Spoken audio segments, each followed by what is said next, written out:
Hi అండి, నమస్తే. Welcome back to Hema చిట్టి. ఈరోజు మనము పొటాటో పకోడీ ఎలా తయారు చేయాలో చూద్దాం. వీడియో అయితే పూర్తిగా చూడండి, అప్పుడే మీకు అర్థమవుతుంది. ఫస్ట్ టైం ఎవరైనా మన ఛానల్ చూసినట్లయితే సబ్స్క్రైబ్ చేసి లైక్ చేసుకోండి. మీ సబ్స్క్రైబు చాలా సపోర్ట్ ఇస్తుందండి. మీ లైక్ ఇంకొంతమందికి ఫార్వర్డ్ అవుతుంది. ఎంత క్రిస్పీగా ఎంత టేస్టీగా ఉన్నాయి ఎలా తయారు చేయాలో చూద్దాం. ముందుగా 2 పొటాటోస్ తీసుకొని ఈ తొక్కంతా తీసేద్దాం. ఈ పొటాటోస్కి ఇదంతా ఫీల్ తీసేసి నీళ్ళలో బాగా వాష్ చేసుకుందాం. బాగా వాష్ చేసుకొని సన్నగా పొడవుగా కట్ చేసుకుందాం. ఇలాగా పలసగా దబ్బలుగా చేసుకొని సన్నగా పొడవుగా చేసుకున్నామంటే పకోడీ సూపర్గా ఉంటుంది. ఇలాగే మనకి ఎన్ని పొటాటోస్ కావాలంటే అన్ని పొటాటోస్ కట్ చేసుకోవచ్చు. నేనైతే 2 పొటాటోస్ తీసుకున్నానండి. ఇలా సన్నగా పొడవుగా కట్ చేసి ఒక బౌల్ తీసుకొని అందులో వేసేద్దాం. ఉల్లిపాయలు ఒక 4 ఉల్లిపాయలు తీసుకుందాం. మీడియం సైజు ఉల్లిపాయలు ఒక 4 తీసుకొని అది కూడా తొక్క తీసేసి సన్నగా పొడవుగా కట్ చేసుకుందాం. తలా తోక శుభ్రంగా తీసేసారు అంటే నీకు పొడిగా బాగా వస్తుందన్నమాట. పకోడీకి పొడిగా రావాలన్నమాట. ఇలాగే సన్నగా పొడవుగా కట్ చేసుకొని ఇలా నలుపుకోవాలన్నమాట చేత్తో. ఇలా పొడిగా చేసేసుకొని ఇది కూడా బౌల్లో వేసేసుకోవాలి.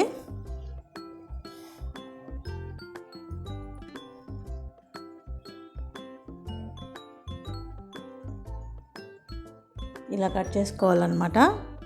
ఇప్పుడు పుదీనా కొద్దిగా ప్రతి ఒక్కటి నీళ్ళలో బాగా వాష్ చేసుకోవాలండి. అందులో ఇసుక ఏమైనా ఉండొచ్చు, డస్ట్ ఉండొచ్చు. అందువల్ల వాష్ చేసుకున్న తర్వాతే కట్ చేసుకోండి. కట్ చేసుకున్న తర్వాత వాష్ చేయకూడదు. ఇలా సన్నగా తరిగి కొద్దిగా ఒక అరగుప్పెడంతా పుదీనా, ఒక 2 పచ్చిమిర్చిని సన్నగా తరిగి వేసుకుందాం.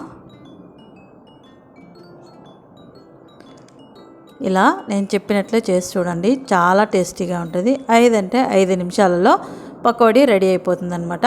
కరివేపాకు కూడా కొద్దిగా తీసుకొని సన్నగా తరిగి వేసేసుకుందాం. ఫస్ట్ టైం ఎవరైనా మన ఛానల్ చూసినట్లయితే ప్లీజ్ అండి సబ్స్క్రైబ్ చేసుకోండి. సిల్వర్ బటన్ తీసుకోవాలని నా కోరిక అండి. చూసేదేమో దండిగా చూస్తున్నారు, సబ్స్క్రైబ్ అయితే చేయట్లేదు. సబ్స్క్రైబ్ చేసుకోండి, నోటిఫికేషన్ ఈజీగా వస్తుంది. ధనియాలకు కొద్దిగా వేసుకుందాం. ఒక గుప్పెడంతా ధనియాలకు వేసుకుందాం. అల్లం వెల్లుల్లి పేస్టు ఒక 1/4 స్పూన్ వేసుకుందాం. శనగపిండి 1 కప్పు వేసుకుందాం. బియ్యపిండి 1/4 కప్పు వేసుకుందాం. శనగపిండి 1.5 కప్పు అనమాట. 1/2 కప్పు నేను తర్వాత వేస్తాను. జీరా పౌడరు 1/2 టీ స్పూను, సోంపు పౌడరు 1/2 టీ స్పూను, 2 టీ స్పూన్లు కారం పొడి తగినంత అనమాట. మీరు జీరా పొడి బదులు జీలకర్ర వేసుకోవచ్చు, సోంపు పొడి బదులు సోంపు వేసుకోవచ్చు. కావాలంటే తగినంత సాల్ట్ వేసుకొని ఇదంతా చేత్తో బాగా నలపాలన్నమాట. ఇలా బాగా ప్రెస్ చేసామంటే ఆ ఉల్లిపాయలలో ఉండే తడంతా బయట వస్తుందన్నమాట. చేత్తో ఇలా బాగా ప్రెస్ చేసినట్టు నలపండి. ఇంకొక 1/2 కప్పు ఇప్పుడు వేసుకుందాం. ఈజీ అండి, ఫస్ట్ టైం చేసేవాళ్ళు కూడా ఈజీగా చేసేయచ్చు. చాలా ఈజీ అనమాట. పకోడీ చాలా టేస్ట్ ఉంటుంది. ఆయిల్ ఒక గరిటెడ్ ఆయిల్ వేడి చేసి ఇందులో వేసేసుకుందాం. కాలుతుంది, చూసుకొని కలుపుకోవాలన్నమాట.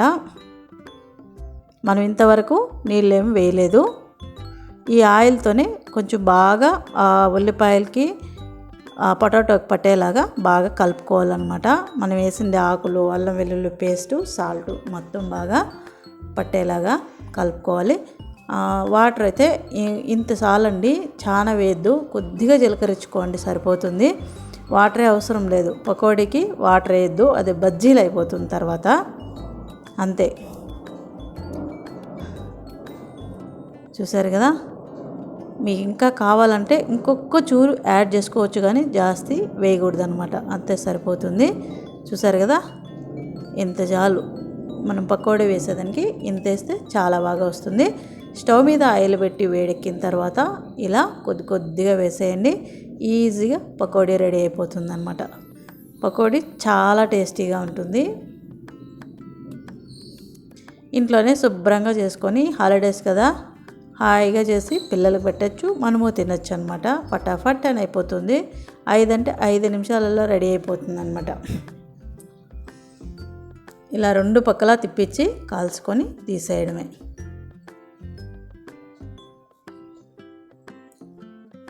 అంతే అండి, చూసారు కదా పకోడీ రెడీ అయిపోయింది. ఇప్పుడు ప్లేట్లోకి తీసేసుకుందాం. బజ్జీలు అయితే 2 సార్లు వేయాల్సి ఉంటుంది, పకోడా ఒక్కసారి వేస్తే సరిపోతుందన్నమాట. అంతే, వేడి వేడి పకోడీ రెడీ అయిపోయింది. సర్వింగ్కి ఒక 2 రెల్లలు కరివేపాకు పేల్చి వేసుకుంటే చూడడానికి తినడానికి చాలా బాగుంటుంది. టేస్ట్ అయితే ఒకసారి చూద్దాం. చాలా క్రిస్పీగా చాలా టేస్టీగా ఉందండి. చూడండి పొటాటో ఇది ఎంత బాగా ఉడికిపోయిందో, పొటాటో కూడా సూపర్గా ఉందండి. ఈ వీడియో నచ్చింది అంటే లైక్ చేయండి, సబ్స్క్రైబ్ చేయండి. Thank you.